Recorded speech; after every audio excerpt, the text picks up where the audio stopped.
이제는 거래 대금이 포스코 그룹주가 에코프로 그룹주보다 거의 2배 넘게 많아졌습니다. 그 다음에 외국인과 기관의 관심도 더 많아졌습니다.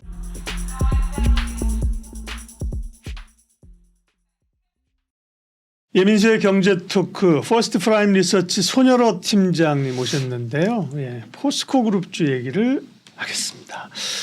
네, 사실 에코프로가 잘 갈 때는 에코프로와 포스코 홀딩스랑 누가 그 찐이냐 이제 막 경쟁을 했었는데 그죠? 지금은 이제 전체적으로 다 좀 기대감이 빠진 상황이고 주가도 빠졌는데 포스코 그룹주도 물론 포스코 홀딩스는 철강이 메인입니다만 어떻게 보면 철강보다는 2차 전지의 그 영향력 컨센이 강하잖아요, 그죠? 네네. 포스코 그룹주도 그래서 전반적으로 주가는 좀 역시나 에코프로 그룹주랑 마찬가지로 고점에서 밀려서 지금 기간 조정이죠. 네, 어떤 일봉 차트나 이런 네. 모습들을 본다라고 하면 좀 비슷하다라고 말씀드리고 싶은데요. 네. 차이는 저도 사실 포스코 그룹주의 지속적인 편을 들고 싶지는 않은데 이제 저도 전문가 생활하면서 이 투자 원칙이라는 게 있잖아요. 그럼 네. 이제 종목을 투자 원칙에 녹여본단 말이에요. 그러면 상대적으로 낮다라고 말씀을 드리는데 유감스럽게도 이제 제가 뒤에서 말씀드리겠지만 포스코 그룹주한테 조금 부정적인 뉴스가 나올 것 같다라는 뉴스가 나왔고 그게 저번 주 목요일인가 금요일에 나왔으니까 네. 그 부분을 좀 투자분들이 어떻게 판단하는지는 좀 3개월 정도 지켜봐야 된다. 근데 이런 것들을 제외하고 나머지 뉴스를 봤을 때는 네. 이제 저번 영상에서 제가 에코프로랑 포스코 그룹주를 비교를 해드리면서 포스코에 손을 들었는데 오늘 방송에서 조금 포스코에 손을 들지 않을까 그렇게 판단되고 있고 제가 관련 근거들을 갖고 왔으니까 그 부분들을 체크해 주시면 좋을 것 같습니다. 일단은 일봉 차트 보면은 비슷합니다. 에코프로 그룹주랑 포스코 그룹주랑 주가 움직임이 비슷해요. 똑같이 공매도 금지 나왔을 때 강한 상승 나온 다음에 단기적인 차익실현 나왔고 21선 위에서 지지하는 모습 보여주었고 공매도에 대한 흐름은 비슷합니다. 포스코 그룹주랑 에코프로 그룹주 네. 공매도가 주가 흐름도 비슷해요. 네, 금지 나왔을 때 공매도가 살짝 줄었지만 네. 다시 늘어버렸다. 그건 동의를 하고요. 네. 그다음에 공매도 금지 이후에 발생한 공매도 비중도 0.3% 0.5%로 유사하게 보여주고 있습니다. 근데 거래 대금에서 차이가 조금 더 벌어졌어요. 그러니까 제가 저번 방송에서 포스코 그룹주가 에코프로 그룹주보다 거래 대금이 약 10에서 15% 많다. 이렇게 말씀을 드렸는데 그 차이가 조금 벌어져 버렸습니다. 이제는 거래 대금이 포스코 그룹주가 에코프로 그룹주보다 거의 2배 넘게 많아졌습니다. 그다음에 외국인과 기관의 관심도 더 많아졌습니다. 이제 포스코 그룹주 같은 경우도 2개월 차랑 1개월 차를 말씀을 드렸었는데 포스코 홀딩스 같은 경우는 개인의 순매수가 감소했고요. 매도가 나왔다는 거죠. 그다음에 외국인 투자가들은 순매도가 감소했고요.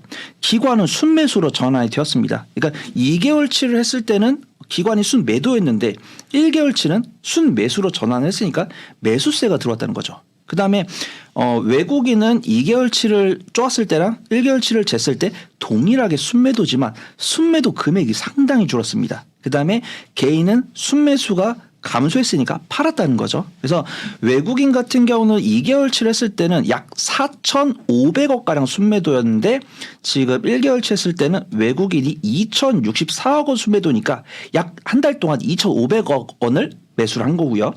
기관은 2,121억 순매도였는데 1개월치는 296억 순매수로 바뀌었습니다. 그러니까 2,300억 정도를 매수를 했다는 거. 그다음에 개인은 6,472억 원 순매수에서 1,851억 원 순매수로 순매수 금액이 줄었으니까 팔았다는 거죠. 그래서 에코프로랑 비교를 해보면 에코프로는 개인 투자분들이 접근하기 시작했다. 그다음에 포스코홀딩스는 외인과 기관이 접근하고 있다인데 전 방송이 중요합니다. 전 방송에서는 또 포스코 그룹주 외인이 관심을 보이고 있다. 그다음에 기관은 조금 무관심하다. 이렇게 말씀을 드렸는데 3주 사이에 외국인 투자가들의 관심이 증가했고 기관은 관심을 보이기 시작했다. 이 부분이 이제 자금의 플로우를 통해서 투자자들의 투심이 어떻게 변했는지를 알고 있고 투자분들의 투심 파악이 이 종목이 정말 하방이 얼마나 견제한지 이런 것들을 파악할 수 있다라고 판단하고 있고요. 포스코 퓨처엠 같은 경우도 조금 유사합니다. 이제 저번 2개월 차에는 개인 투자분들이 5,175억 원 순매수 그다음에 1개월 차이는 개인 투자들이 2,405억 원 순매수. 그러니까 한 2,700억 정도 줄었다는 거고. 그다음에 외국인 투자가들도 4,982억 원 순매도에서 2,614억 원으로 순매도가 줄었으니까 거의 2,300원 매수. 그다음에 기관도 245억 원 매도 순매도에서 216억 원 순매수 네. 바뀌었으니까 동일하게 포스코홀딩스와 포스코퓨처엠 같은 경우는 외국인과 기관의 관심이 증가하고 있다. 그래서 일단 리튬 가격이랑 뭐 2차전지 업황에 대한 것들은 에코프로 그룹주랑 포스코 그룹주에 동일하게 이제 비교가 되되 공매도 금지 조치에 따라서 외인과 기관의 수급이 둘 다 개선되고 있는데 에코프로 그룹주보다 포스코 그룹주에 대한 관심이 큰데 저번 방송 때보다 격차가 더 벌어졌다. 이렇게 저는 판단을 해보도록 하겠습니다. 포스코 그룹주 얘기하고 있습니다. 최근 주가 움직임하고 수급 얘기해 주셨고요. 이슈를 체크하죠. 아까 이제 조금 부정적 뉴스가 있었다는 거는 뭐예요? 어떤 얘기예요? 네, 뉴스가 금요일 오후에 나왔더라고요. 제가 시간을 봤는데 네. 탄소 배출량 많은 포스코 홀딩스에게 앞으로 부채가 늘어날 것이다 라는 뉴스가 나왔습니다. 신한투자증권에서 근무하시는 모 연구원이 계신데 삼성동 코엑스에서 진행된 그린 비즈니스 위크 포럼에서 굉장히 저는 용감한 발언했다라고 판단됩니다. 2026년부터 국내에서 자산 총액 2조 원이 넘는 기업들을 대상으로 ESG 공시가 시작되는데 온실가스, 온실 배출권을 의무적으로 사게 한다라고 해요. 근데 이 온실가스 배출권 구매 금액이 부채로 잡히기 때문에 부채 규모가 커질 것이다. 그래서 철강 사업에 이제 80-90% 진행을 하고 있는 매출을 차지하고 있는 포스코홀딩스는 이 탄소 배출권 구매 금액이 부채로 작용할 것이다. 이런 뉴스가 저번 주 금요일 오후 2시에 나왔습니다. 그래서 오늘 이런 뉴스가 좀 시장에 영향을 주지 않을까 판단했는데 저 방금 굉장히 소름 돋았습니다. 지금 11월 27일 오후 3시 36분이거든요. 지금 녹화를 이제 박사님하고 3시 이후 했을 때는 기관 순매수, 외국인 순매도였습니다. 네. 근데 방금 정산이 됐거든요. 기관 순매수였는데 외국인이 순매도에서 순매수로 전환했다. 그래서 제가 이런 말씀 드리면 조금 안 될 것 같은데 외국인과 기관은 조금 크게 개의치 않는 것 같다. 박사님하고 녹화 돌기 전에는 한 3일 정도 봐야 된다 이렇게 말씀을 드렸는데 네. 외국인과 기관은 좀 그렇게 개의치 않는 것이다 그렇게 판단되고 있고요. 네. 일단 하나 금융투자에서 리포트가 나왔는데 2차전지 관련해서는 긍정적인 내용은 별로 없는 것 같습니다. 철강 관련해서는 긍정적으로 이야기를 했어요. 4분기 스프레드 축소, 그러니까 철강 구매 가격과 판매 가격의 차이가 줄어들겠지만 어떤 제품 믹스 개선을 기대할 수가 있고 2차전지는 아쉽게도 조금 부정적으로 내다봤습니다. 글로벌 전기차 수요 둔화가 지속되고 있고 리튬과 같은 2차전지 소재 가격 약세가 지속되고 있어서 전기차 수요 회복과 2차전지 소재 사업을 통한 성장 동력 확보가 중요하다인데 사실 자기도 모른다는 얘기죠. 언제 될지. 그래서 만약에 이게 되는 게 보이면 이제 강하게 리포트를 다시 쓰지 않을까 그렇게 판단되고 있고요. 그래도 이거는 제가 또 저번에 한번 말씀드렸었는데 완성셀 기업들은 판매 목표를 수정을 하는데 셀 소재 기업들은 유지를 하고 있거든요. 근데 이 리포트에 이 내용이 나왔습니다. 이분도 의아하다고 했어요. 왜 소재 기업들은 유지를 하는가? 자신감이 있는 것인가? 그래서 이제 이 소재 기업들은 이 목표치를 바꾸냐 유지하냐 이게 좀 주가에 투심 여부를 좀 많이 줄 것 같다 이렇게 보고 있고 포스코 퓨처엠과에서 뉴스가 좋은 게 많이 나왔습니다. 역시 이제 하나금융투자에서 나온 건데 다음 달에 중국에서 흑연 수출을 제한을 하면은 포스코 퓨처엠이 수혜를 입을 수 있다고 합니다. 이제 많은 분들이 미중 정상회담 결과를 보셨을 거예요. 이제 미중 정상회담 딱 들어갔을 때는 이제 뭐 기후 대응 뉴스 딱 나오니까 좋은 뉴스 나올 것이다 이렇게 생각했는데 뉴스가 나오고 있습니다. 헤드라인도 얻은 게 없었다라고 나와 있고 시진핑 주석이 중국에 입국할 때 표정이 별로 안 좋았다고 합니다. 그래서 이 흑연 수출에 대한 제한 뉴스가 나올 수 있지 않을까? 이런 뷰가 좀 있고요. 포스코 퓨처엠은 공장 증설을 통해서 연에 8만 2천 톤 수준의 흑연 생산량을 2030년 37만 톤까지 확대한다는 계획을 갖고 있기 때문에 오히려 중국에서 흑연 수출을 문을 걸어 잠그면 포스코 퓨처엠이 수혜를 입을 수 있다. 이런 평가를 갖고 있고요. 일단은 뭐 포스코 퓨처엠 같은 경우는 긍정적인 뉴스 나왔고 포스코홀딩스 같은 경우는 살짝 주가에 부정적인 영향을 줄 수 있는 뉴스가 나와서 그 영향을 좀 체크를 해봐야 된다고 판단했었는데 생각보다 시장에서 크게 괴념치 않는 것 같다. 그렇게 좀 평가를 해보도록 하겠습니다. 네. 그 사실은 아까 뭐 탄소 배출권 이런 것들은 비용의 부담이긴 한데요. 왜 부채로 잡히는 줄 저도 몰랐네요. 근데 그렇죠. 뭐 그런 것보다는 본업이나 이제 2차 전지의 신성장 산업 이런 거에 더 관심이 있을 것 같고요. 포스코하고 포스코 홀딩스랑 포스코 퓨처엠을 말씀해 주셨고 또 이제 다른 포스코 계열사들은 어떤지 이제 좀 최근에 좀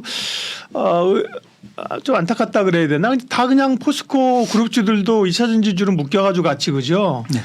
출렁출렁 거려가지고 좀 사실은 내용들이 포스코 인터나 뭐 DX나 좀 다를 수도 있는데 같이 좀 묶여서 가는 흐름들이 있어요. 포스코 그룹주 다른 쪽도 체크해 주세요. 네, 우선은 뭐 포스코홀딩스랑 포스코 퓨처엠에 집중을 할까 했었는데 네. 굉장히 그 구독자분들께 긍정적으로 말씀드려도 될 정도로 수급이 너무 좋아서 좀 소개를 드리려고 합니다. 일단 포스코 인터내셔널한테 개인적으로 조금 불만인 부분도 있고요. 포스코 인터내셔널이 그래도 좀 본업에다가 좀 추가적으로 단기적인 변동성을 줄 수 있는 뉴스를 많이 갖고 있기 때문에 긍정적으로 보고 있고요. 일단 포스코 인터내셔널이 우크라이나 재건에 또 좀 실제로 가담할 가능성이 상당히 높은 것으로 확인이 됩니다. 모듈러 공장 건설에 대한 MOU를 체결했다라고 나오고 있고요. 우크라이나의 미콜리아우 주라는 지역이 있습니다. 네. 거기에 스텔 모듈러 제조 시설을 설립하기 위한 MOU를 체결하면서 실질적인 수혜가 전망이 되고 있는데 미콜리아우 주의 주지사라는 분이 비탈리 김이라는 분이 있는데 이제 고려인이라고 합니다. 그래서 그냥 뭐 제가 이 포인트가 정말 실질적인 수혜로 될 것이다 이렇게 말씀드린 게 아니고 만약에 실질적인 수혜가 된다라고 하면은 이런 연결고리가 있구나 이렇게 판단해 주시면 좋을 것 같고요. 포스코 인터내셔널이 이제 기업 설명회를 진행을 하는데 이게 좀 자신감 표출에 근거되지 않을까 판단됩니다.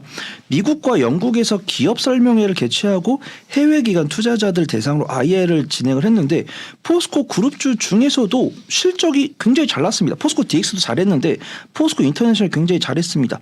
포스코 홀딩스랑 포스코 퓨처엠 3분기 실적에 대한 거는 리뷰는 제가 저번 방송에서 해드렸고 네. 포스코 인터가 3분기 실적이 매출액이 11.01% 감소했는데 영업이익과 당기순이익이 58.22%, 실시세 3.05% 증가했습니다. 우리가 알잖아요.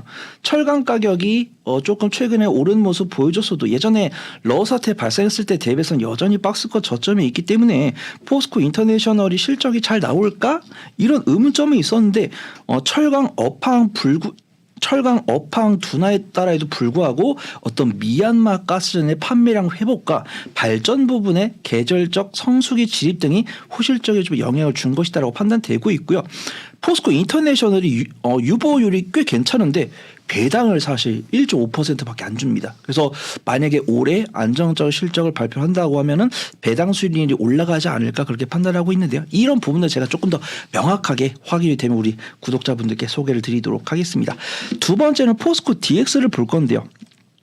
포스코 DX는 제가 저번에 말씀드린 것처럼 올해 엄청난 호실적을 기록할 것 같은데 언론사에서 다루지 않고 있습니다. 근데 수급은 외국인 투자가들이 정말 조용히 계속 주워 담고 있어요. 그래서 포스코 DX 또한 모듈 하우스 제작에 필요한 로봇을 적용하겠다고 추진을 하고 있는데 이제 포스코 인터가 우크라이나 재건 관련 이제 공장을 건설하는데 여기에 이제 소재 부품을 만드는 공정 자동화 설비를 포스코 DX가 이렇게 진행을 한다고 합니다. 그래서 포스코 ANC가 검증을 통해서 통과하면은 포스코 DX의 로봇 자동화 시스템을 적용해서 효율을 높일 것이라고 판단되고 있고요.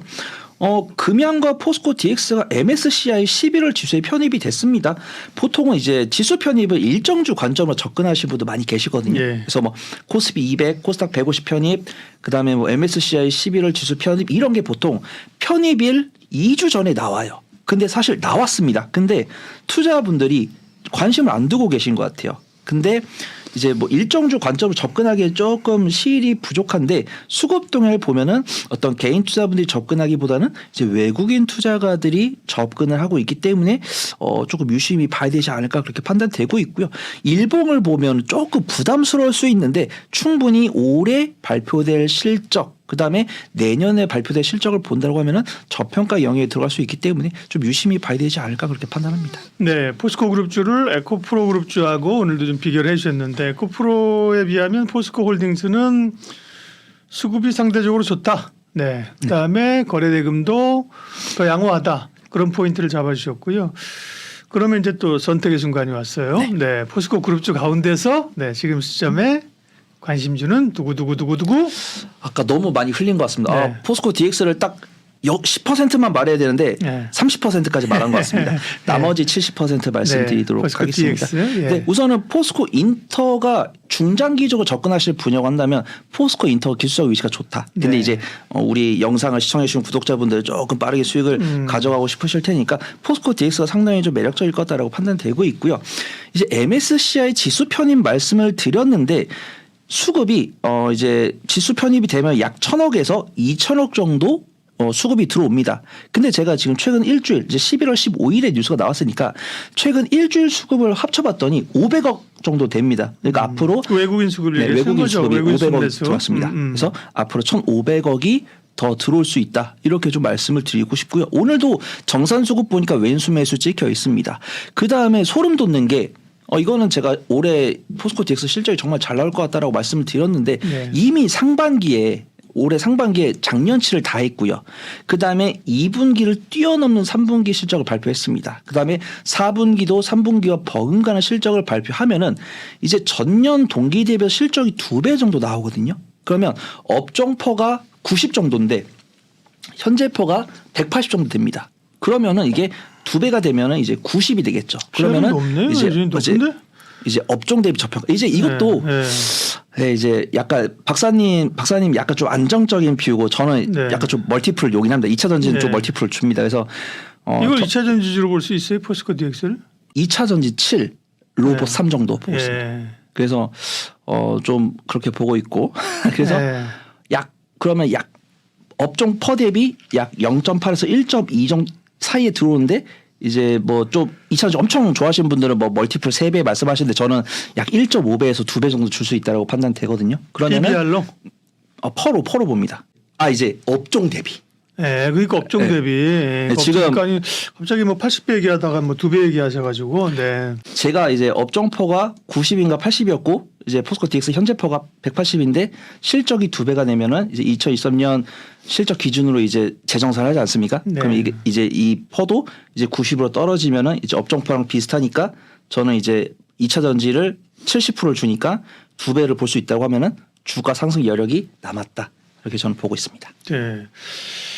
좀 악유가 있어요. 일테면 포스코 DX를 2차 전지를 그다음에 업종표라는 것도 얘가 2차 전지 업종을 얘기하는 건 아닐 거란 말이에요. 포스코 DX가 있는 약간 이쪽에 뭐라 그러죠? 공장 자동화 앱 이런 것도 있고 이 포스코 DX는 여러 사업이 그죠. 그다음에 원래 소프트웨어 그죠? 이 그룹사의 소프트웨어 업체잖아요. 네. 그죠? 뭐 이런 쪽이 있어서 업종 볼 텐데 어쨌든 뭐 그거를 떠나서 네 포스코 DX의 그 성장성이나 이런 걸 보면 뭐 오를 수 있는 여지가 있다 결론은 그렇잖아요. 그렇게 판단하고 있습니다. 네, 밸류는 왜냐하면 제가 말씀드린 게 다 다르기 때문에 업종을 뭘로 잡느냐, 그다음 PR을 뭐 트레일링 PR로 잡느냐, 1년 후 2024년으로 잡느냐, 뭐 이게 다 달라요, 그죠? 그렇기 맞습니다. 때문에 참고를 하시라는 거고요. 예, 포스코 그룹주 얘기했고 그 가운데 탑픽은 포스코 DX였습니다. DX였습니다. 손열호 팀장님 고맙습니다. 감사합니다.